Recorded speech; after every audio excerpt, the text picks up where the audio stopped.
नमस्कार दोस्तों, मैं आपका गाइड ओजांक। और अब समय आ गया है कि जब हम पीटी के लिए अपनी पूरी ताकत को झोंकना शुरू करें। कई बच्चों ने इस बीच जो है वो प्रश्न पूछे कि पीटी के लिए सही अप्रोच क्या होनी चाहिए। उसके सिलेबस के विषय में बातचीत हुई और जो सिलेबस के अंदर जो शब्दों के अंदर उनके गूढ़ मायने हैं, जो मतलब जो हिडन जो उनकी मतलब होते हैं, वैल्यू जो मीनिंग्स होती हैं, उस पे बारे में बात करना बहुत जरूरी मैंने समझा। क्योंकि ये वो टाइम है, अगर आपने जरा सा भी स्किप किया तो आप जो है वो अपनी सेगमेंट से बहुत दूर जा सकते हैं। तो चलिए आज हम शुरू करते हैं यूपीएससी प्री के बारे में, जो कि आपकी सफलता का सबसे क्रूशियल और सबसे one of the difficult stage माना जाता है। आपको पता होगा कि जो आईएएस प्री होता है वो स्क्रीनिंग नेचर का होता है। स्क्रीनिंग का मतलब होता है छानना। उन्हें सीरियस और नॉन सीरियस स्टूडेंट के बीच में एक पद्धति के माध्यम से वो छानने की कोशिश करते हैं। ये ऑब्जेक्टिव टाइप का जो होता है सेगमेंट, और इसमें दो पेपर होते हैं। राइट, पहले पेपर को हम लोग जनरल स्टडीज का पेपर बोलते हैं और दूसरे पेपर को हम लोग सिविल सर्विसेज एप्टीट्यूड टेस्ट के नाम से जानते हैं, जहां मैथ्स, रीजनिंग, कंप्रिहेंशन, इस तरह के जो है वो पॉइंट्स आते हैं, जो आपकी निर्णय लेने की क्षमता, जो आपकी त्वरित बुद्धि होती है, यानी कि इस पे आप तुरंत जो है वो डिसीजन ले सके, इस विषय पर जो है वो इसकी जानकारी इकट्ठा करते हैं। 2 घंटे का पेपर, दोनों 2-2 घंटे के सेगमेंट्स होते हैं यहाँ पर अगर हम बात करें, और दोनों में जो है निगेटिव मार्किंग होती है। ऑब्जेक्टिव नेचर के ये जो होते हैं वो पेपर होते हैं, यानी 4 दिए गए विकल्पों में से एक विकल्प आपका जो है वो उत्तर हो सकता है। चलिए अब हम बात करें कि जीएस पेपर 1 में, यानी कि अगर हम जो है प्री के पहले पेपर की तरफ जाते हैं, तो उसमें जो है वो सिलेबस क्या है और उस सिलेबस का जो है वो दायरा क्या है, क्योंकि यहीं से हमारी जो है वो सफलता की पहली सीढ़ी शुरू होती है। तो जो सिलेबस दिया हुआ है उसमें जो पहला जो है सेगमेंट होता है वो कहलाता है current events of the national and international importance, यानी current events of the national and international importance, यानी राष्ट्रीय और अंतर्राष्ट्रीय महत्व की समसामयिक घटनाएं। ध्यान रखिएगा, जो कुछ भी घटनाएं चल रही हैं लगातार, और ये बहुत इंपॉर्टेंट सेगमेंट है, जो नेशनल लेवल पे चल रहा है। न्यूज़पेपर मैंने आपको बताया था, नेशनल में चाहे वो सुप्रीम कोर्ट के डिसीजन हो, हाई कोर्ट के डिसीजन हो, कोई प्रोग्राम, पॉलिसी, सरकार का कोई एक्ट है या कैबिनेट का डिसीजन है, ये जो जिस पर भी हम कोई बातचीत कर रहे हैं वो सब कुछ इसी के अंतर्गत आ जाता है। और अंतर्राष्ट्रीय जगत में जहां पर भारत के जो हित हैं, जो इंडिया जो है जिसमें सीधे इन्वॉल्व हो रहा है या जिसमें भारत के ऊपर इफेक्ट कोई आ रहा है, वो बहुत इंपॉर्टेंट होता है। ये सबसे इंपॉर्टेंट सेगमेंट होता है और इसके लिए आप जो है वो न्यूज़पेपर अपडेट कर सकते हैं, चाहे द हिंदू, चाहे इंडियन एक्सप्रेस, चाहे जागरण का राष्ट्रीय संस्करण, या चाहे जनसत्ता। इनमें से कोई भी पेपर जो है आप इसको जो है रेगुलर लेकर अपडेट कर सकते हैं। चलिए भाई, यहां तक हमारा पहला सेगमेंट हुआ। सेकेंड सेगमेंट होता है भारत का इतिहास और भारतीय राष्ट्रीय आंदोलन, यानी कि history of India and the Indian national movement. देखिए, बहुत महत्वपूर्ण चीजें हैं। एक आईएएस ऑफिसर के तौर पे आपको केवल इतिहास की जानकारी नहीं करनी है, आपको बेसिकली हमारे जो वैल्यूज हैं, जो जहां तक आज हम पहुंचे हैं, और इन वैल्यूज का इस्तेमाल करके आगे बढ़ने की जो आपकी ताकत है उसको हमें इवेल्युएट लगातार करते रहना है। तो चलिए, इसका सिंपल सा मतलब होता है कि भारत, प्राचीन भारत से लेकर अपने आर्ट एंड कल्चर के साथ साथ जो आगे तक आया, और जो सबसे महत्वपूर्ण हमारी वैल्यू जनरेट होती है, वो हमारे जो स्वतंत्रता आंदोलन में जो है, वो जो हमने प्रक्रिया के माध्यम से सीखा, जो हमने प्रोसेस के माध्यम से सीखा, वो बहुत महत्वपूर्ण होती है। और अब देखते हैं कि चाहे हमारा संविधान हो, चाहे हमारा समाज हो, चाहे हमारी अर्थव्यवस्था हो, कहीं ना कहीं वो जो हमने नेशनल मूवमेंट में जो गेन किया, जो सीखा, जो हमारे एक्सपीरियंस हुए, वही चलकर आगे भारत की नींव बनते हैं, भारत का आधार बनते हैं। तो इस नजरिए से आपको इसको पढ़ना है। राइट, ये बहुत महत्वपूर्ण सेगमेंट है। लगभग 17 से 18 क्वेश्चन इस इंडियन हिस्ट्री सेगमेंट को टच करते हैं हर साल प्री में। तो बहुत इंपॉर्टेंट सेगमेंट है। कैसे पढ़ना है? एनसीईआरटी की जो बुक है आप उसके साथ जा सकते हैं। कौन कौन से सेगमेंट मैं ऑलरेडी अपने वीडियो में बता चुका हूं। इसके साथ साथ आप जो है कुछ स्टैंडर्ड बुक की तरफ जा सकते हैं, जिसमें जो राजीव अहिर की स्पेक्ट्रम पे आती है, आधुनिक भारत या मॉडर्न इंडिया। आधुनिक भारत या मॉडर्न इंडिया राजीव अहिर की one of the best book मानी जाती है इस कंडीशन में, इस चीज को जो है आज के जो क्वेश्चन है उसको अपडेट करने के लिए। साथ ही साथ बिपिन चंद्रा की रीडिंग या शेखर बंदोपाध्याय प्लासी से विभाजन तक, फ्रॉम प्लासी टू पार्टीशन, ये बुक्स जो है वो बहुत अच्छी हैं। इसके मामले में जो आप इसमें जो है अपडेट अपना कर सकते हैं। तो इस बुक्स की जो है वो पढ़ाई करके आप इस सेगमेंट को कंप्लीट कर सकते हैं। साथ ही साथ जो है इस पे ऑब्जेक्टिव टेस्ट जरूर देना शुरू करिए अभी से, ताकि जो भी आप पढ़िए, गांधी का आंदोलन पढ़ना बहुत आसान है, जो सुभाष चंद्र बोस है उनकी लीजेसी को पढ़ना बहुत आसान है, लेकिन जब उसमें क्वेश्चन के जो टाइप पूछे जाते हैं उनको हल करने में हमें दिक्कत आती है। कई बार जो है डाटा, इवेंट्स इतने ज्यादा हो जाते हैं हिस्ट्री में कि वो एक दूसरे के ऊपर ओवरलैप कर जाते हैं। ऐसे में आप जो कुछ भी पढ़ते रहिए उस पर टेस्ट के प्रोसेस से इसको जो है वो जानकारी आप प्राप्त कर सकते हैं। ऐप पे मैंने टेस्ट लॉन्च कर दिया है, आप उस टेस्ट के माध्यम से सेगमेंट वाइज सेगमेंट अपने आप को इंप्रूव कर सकते हैं। चलिए थर्ड सेक्शन में आते हैं, भारत और विश्व का भूगोल। राइट। और भारत एवं विश्व के भूगोल के साथ उसका प्राकृतिक, उसका सामाजिक और उसका आर्थिक भूगोल, यानी कि अगर India and the world geography, पहला कंडीशन होगा उसके फिजिकल। फिजिकल का मतलब होता है कि वो सभी जो भौतिक नियमों के द्वारा संचालित हो रहे हैं। फिजिकल में जो है वो 5 पार्ट जनरली डील किए जाते हैं। ध्यान रखिएगा कौन कौन से 5 पार्ट है भौतिक भूगोल में या फिजिकल ज्योग्राफी में। पहला जो उसकी जियोमॉर्फोलॉजी होती है, यहां से क्वेश्चन आता है, यानी भू आकृतियां जो होती है वो बहुत इंपॉर्टेंट होता है। सेकंड उसका क्लाइमेट जो होता है बहुत इंपॉर्टेंट होता है, क्लाइमेटोलॉजी, चाहे वर्ल्ड के सिस्टम में बात करें चाहे इंडिया के सिस्टम में बात करें, बोथ। थर्ड जो होता है ओशिनोग्राफी यानी समुद्र विज्ञान होता है। चौथा जो होता है बायोज्योग्राफी यानी जैव भूगोल होता है। और पांचवा जो होता है पर्यावरणीय प्रबंधन यानी एनवायरमेंट जो ज्योग्राफी होती है। ये पांचों बहुत इंपॉर्टेंट सेगमेंट होते हैं। ये पांचों जो मिलकर होते हैं वो भौतिक पर्यावरण का जो है वो एक निर्माण करते हैं। तो ये बहुत इंपॉर्टेंट है। साथ ही साथ जो उसका सामाजिक और आर्थिक भूगोल है, यानी ह्यूमन ज्योग्राफी और इकोनॉमिक ज्योग्राफी, दोनों का जो मर्ज होगा यहां पर जो है वो एक बड़ा दायरा इसको कवर करता है। तो ये भूगोल का बहुत इंपॉर्टेंट सेक्शन है। और अगर इन्वायरमेंट को मिला लिया जाए तो लगभग हर साल 28 से 32 क्वेश्चन जो होते हैं वो यहां से रन करते हैं। बहुत ह्यूज सेक्शन, आपकी सफलता में एक बहुत जो है वो प्रभाव इसमें डाल सकती है। कहां से शुरुआत करेंगे? आप जो शुरुआत कर सकते हैं वो सबसे पहले शुरुआत करेंगे एनसीईआरटी की बुक से। क्या क्या पढ़ना है मैंने एनसीईआरटी के वीडियो में आपको पहले बता रखा है, उसमें कौन कौन से सेगमेंट करने हैं। इसके बाद जब अगर अपर सेक्शन में जाते हैं तो जीसी लियोंग इंग्लिश मीडियम के लिए बहुत प्यारी किताब है। और दूसरा जो हिंदी में मैंने आप लोगों को सुरेश जो है प्रसाद की बुक बताई थी, भारतीय भवन पब्लिकेशन में, इजी लैंग्वेज और काफी हद तक जो है वो जीसी लियोंग के पैटर्न पे ही लिखी गई है। तो जो हिंदी मीडियम का स्टूडेंट है उसको इसके माध्यम से वो कवर कर सकता है। साथ ही साथ इसमें एटलस आपको लगातार देखना है क्योंकि एटलस बेस्ड क्वेश्चन काफी आ रहे हैं। तो ये एक बहुत इंपॉर्टेंट सेगमेंट है। इसके साथ साथ और इजी जो है, और अगर कोई ब्रॉड बेस में आप जाना चाहते हो तो लगे हाथ सविंदर सिंह की जो बुक आती है, राइट, सविंदर सिंह की जो बुक है वो बहुत इंपॉर्टेंट है। यहाँ पर पांचों सेक्शन कवर करती है। सविंदर सिंह की 2 तरह की बुक्स आती है, एक भौतिक भूगोल फिजिकल ज्योग्राफी जिसमें उन्होंने सारे सेक्शन कवर किए हैं, और एक जो होते हैं स्पेशलाइज जियोमॉर्फोलॉजी की बुक आती है। तो आपको जियोमॉर्फोलॉजी की बुक को अवॉइड करना है। जो भौतिक भूगोल की किताब है यानी कि फिजिकल ज्योग्राफी, उसको आप जो है लेकर जा सकते हैं, वो आपके एक ब्रॉडर सेगमेंट को कवर करेगा, राइट। चलिए अब इसके बाद हम लोग थर्ड सेक्शन पे आते हैं जो मेजर सेक्शन है, भारतीय राज्यतंत्र और शासन, संविधान और राजनीतिक प्रणाली, पंचायती राज यानी कि पॉलिटी की अगर हम बात करें, और अधिकार संबंधी मुद्दे, ये बहुत इंपॉर्टेंट सेगमेंट होता है, यानी इंडियन पॉलिटी एंड गवर्नेंस। ध्यान रखिएगा पहले जो था, पहले के पैटर्न में इंडियन पॉलिटी पे बहुत फोकस करते थे, यानी कि भारत की जो राज्यतंत्र व्यवस्था है उस पर बहुत फोकस करते थे। 2011 से इन्होंने जो है नए सेगमेंट जोड़े हैं, गवर्नेंस। अच्छा, गवर्नेंस का मतलब होता है ग्रास रूट गवर्नमेंट, यानी कि जब गवर्नमेंट जो है लोगों के दरवाजे तक पहुंच जाए तो वो गवर्नेंस का पार्ट होती है। और उस कंडीशन में अगर हम बात करें तो हमारे अधिकार संबंधी मुद्दे, हमारे पंचायती राज, जो हमारा नीचे तक जो है गवर्नमेंट जब पहुंचना शुरू करती है वो गवर्नेंस का पार्ट कहलाती है।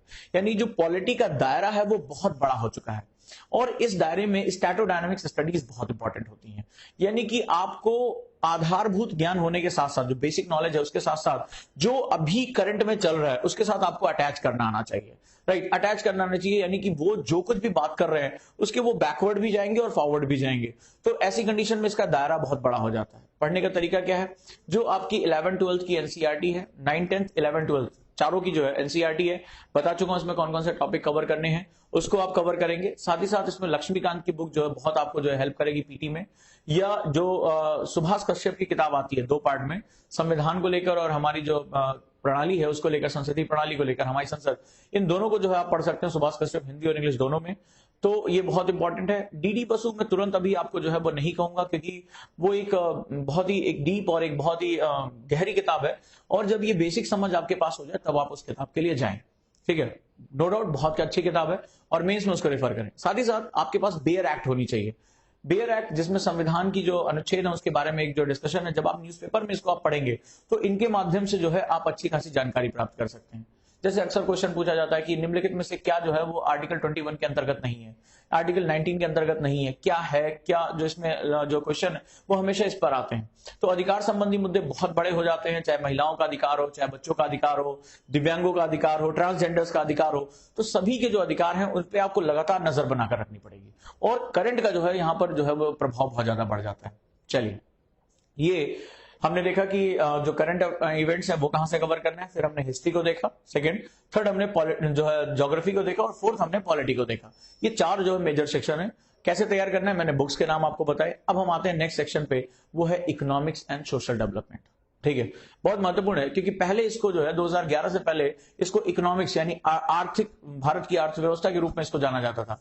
अब इस सिलेबस का नाम है भारत का जो है आर्थिक और सामाजिक विकास, यानी यूपीएससी का जो एग्जामिनर है वो ये जानना चाहता है कि इकोनॉमी के माध्यम से सोशल डेवलपमेंट को आप कैसे जो है वो कर सकते हो, और ये दोनों एक दूसरे के ऊपर क्या प्रभाव डालते हैं। यानी कि आपको जानकारी होने के साथ साथ ये क्या है, इसके प्रभावों के विषय में भी आपको जानकारी लानी पड़ेगी, और समाज पर, अर्थव्यवस्था पर, पूरे जो है वो सेगमेंट्स पर, इंटरनेशनल पॉलिटिक्स पर इसका क्या क्या प्रभाव हो सकता है, ये आपको एक बृहद दायरे में सोचना पड़ेगा।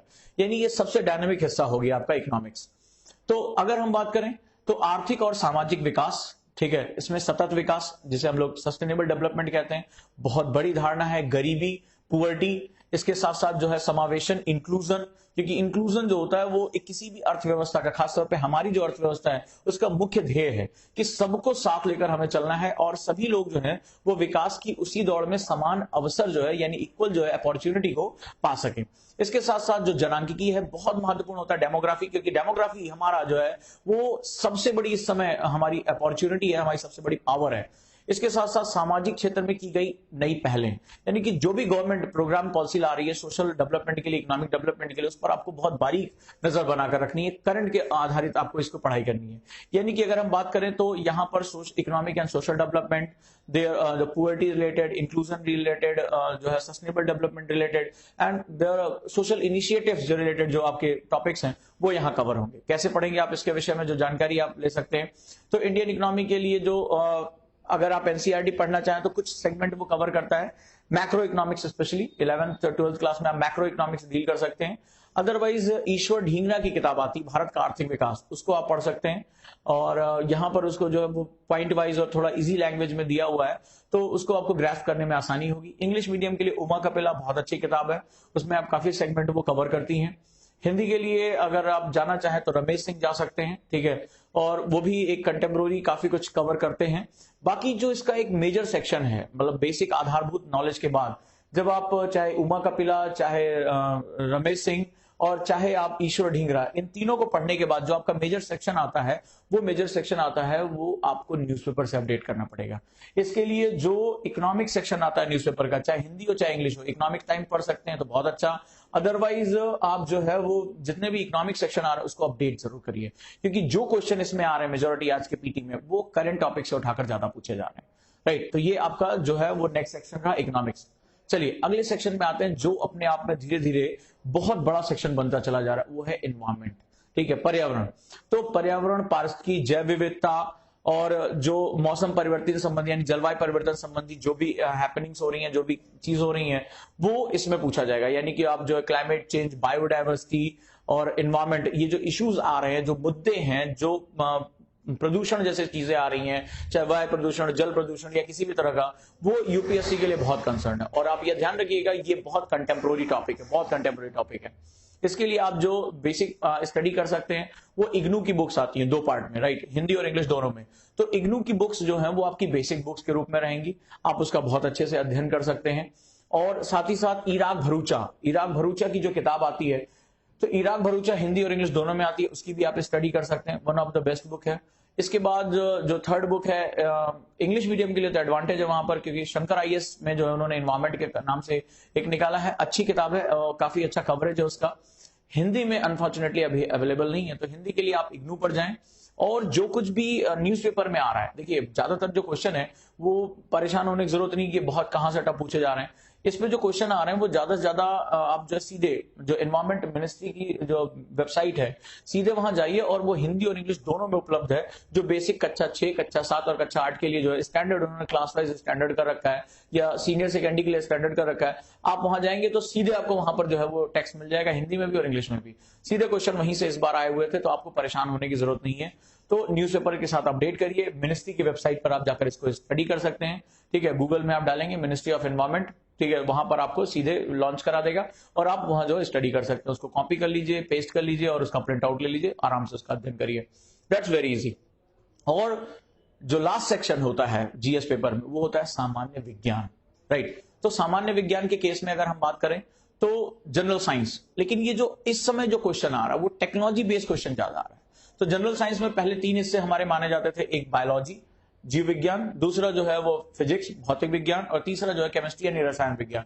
लेकिन धीरे धीरे अप्लाइड पार्ट उन्होंने बढ़ाना शुरू कर दिया, और अप्लाइड पार्ट करने के लिए आप साइंस रिपोर्टर इंग्लिश में, हिंदी में विज्ञान प्रगति आप पढ़ सकते हैं, साथ ही साथ हिंदू में जो संडे को आर्टिकल्स आते हैं साइंस एंड टेक्नोलॉजी के, उसको अपडेट कर सकते हैं। और तमाम जैसे पत्र पत्रिका क्या क्यों कैसे, एनबीटी का एक पब्लिकेशन आया करता था क्या क्यों कैसे, उसको भी पढ़कर आप अपना बेसिक जो है वो नॉलेज कवर कर सकते हैं। लेकिन जो मैक्सिमम क्वेश्चन आ रहे हैं वो करंट अफेयर से आ रहे हैं, और जो पीआईबी पे या तमाम जो है वेबसाइट्स पे जो है वो उस पे जो है जो भी सरकार की विज्ञप्तियां निकल रही हैं उसको अपडेट करें। सबसे अच्छा सोर्स होगा जो इंडिया ईयर बुक रिलीज होती है फरवरी में, उस इंडिया ईयर बुक में जो साइंस एंड टेक्नोलॉजी का सेगमेंट है या अदर जो सेगमेंट्स वो जा रहे हैं जहां टेक्नोलॉजी यूज कर रहे हैं, उसको भी अगर अपडेट कर ले तो आपको काफी क्वेश्चन वहां पर आपको फ्री में मिल जाएंगे। तो दोस्तों ये हमारे मेजर सेक्शंस रहे, और जो जो आपको इसमें पढ़ना है वो मैंने आपको यहाँ अपडेट कर दिया। राइट, और विज्ञान के लिए बेसिक्स के लिए आप जो है एक 9th और 10th क्लास की जो एनसीईआरटी है उसको भी अपडेट कर सकते हैं, इनफ है आपके लिए। लेकिन मैंने आपसे क्या कहा कि ये पूरा कंटेम्प्रोरी हो चुका है, और मैक्सिमम जो क्वेश्चन है वो गवर्नमेंट की जो ये साइंस रिपोर्टर, विज्ञान प्रगति या जो न्यूज़पेपर है वहीं से ज्यादातर आ रहे हैं। तो आप इस वे में अगर तैयारी करते हैं तो जीएस पेपर 1 में आप बहुत अच्छा स्कोर कर सकते हैं। ध्यान रहे कि इस चीजों को जो सुनना बहुत आसान है, उसमें आप जो है वो बार बार आप देखेंगे, उसको आपको बार बार पढ़ के अपने आप को उसको रिसाइट करना, उसको याद करना, इस पर जो है शॉर्ट नोट्स बनाना, और जो सबसे महत्वपूर्ण होगा वो लगातार टेस्ट देकर अपने आप को इवेल्युएट करते रहना। क्योंकि पढ़ने में ये सब चीजें बहुत आसान लगती हैं, विपिन चंद्रा पढ़ने में बहुत अच्छा लगता है, आप एक दिन उठाइए और 4 से 5 दिन में वो किताब खत्म हो जाएगी। लेकिन उसमें आपने सीखा कितना, क्वेश्चन जब ट्विस्ट एंड टर्न किए जाते हैं तब आप उसमें कितना अप्लाई कर पा रहे हो। इस समय टेस्ट देना शुरू करिए और कोशिश करिए अब से लेकर अगले 90 दिनों तक आप जो है वो सेगमेंट वाइज टेस्ट में जा सके। जैसे एक हफ्ते में आप ज्योग्राफी, एक हफ्ते में हिस्ट्री का सेक्शन, हिस्ट्री में भी आप बांट लीजिए कि इस बार मॉडर्न पे हम, चूंकि मॉडर्न पे सबसे ज्यादा क्वेश्चन आते हैं तो मॉडर्न पे जो हम इस पे सेक्शन करेंगे, इसके बाद हम एंशिएंट पे जाएंगे, आर्ट एंड कल्चर को देंगे, ज्योग्राफी में भी सेक्शन बांट लीजिए कि जो आपका फिजिकल ज्योग्राफी है, वर्ल्ड ज्योग्राफी, उसको एक बार हम डील करेंगे और 2 हफ्ते बाद फिर हम जो इंडियन ज्योग्राफी को डील करेंगे। अगर इस वे में आप जाते हैं तो आप धीरे धीरे अपने कॉन्फिडेंस को गेन कर लेंगे और अपनी गलतियों को रिड्यूस कर पाएंगे। क्योंकि नेगेटिव मार्किंग को रिड्यूस करना जो है वो एक कुल चैलेंज होता है, बहुत बड़ा चैलेंज होता है। तो दोस्तों मैं उम्मीद करूंगा कि 3 जून को जो एग्जाम हो रहा है, या जो दोस्त अगली बार के लिए तैयारी करना चाह रहे हैं, वो सभी जो है वो आगे बढ़ पाएंगे और अपने आप को बहुत अच्छे से मोटिवेट कर पाएंगे। और अगर आप क्लासेस ज्वाइन नहीं कर पा रहे हैं, अगर आपको लग रहा है कि आपके पास टाइम नहीं, वर्किंग है, और लेकिन आप करना चाह रहे हैं, तो ऑनलाइन क्लासेस हमारी अवेलेबल है। वो ऑनलाइन क्लासेस आप देकर जो है अपने आप को यहाँ पर मेंटेन कर सकते हैं, अपने आप को आगे ले जा सकते हैं कंपटीशन में। उसके लिए मेरी वेबसाइट www.ojankaiesacademy.com, इस पर आप जाकर सारी जानकारी प्राप्त कर सकते हैं, और साथ ही साथ आप जो है वो कॉलिंग करके इसके विषय में और जानकारी ले सकते हैं।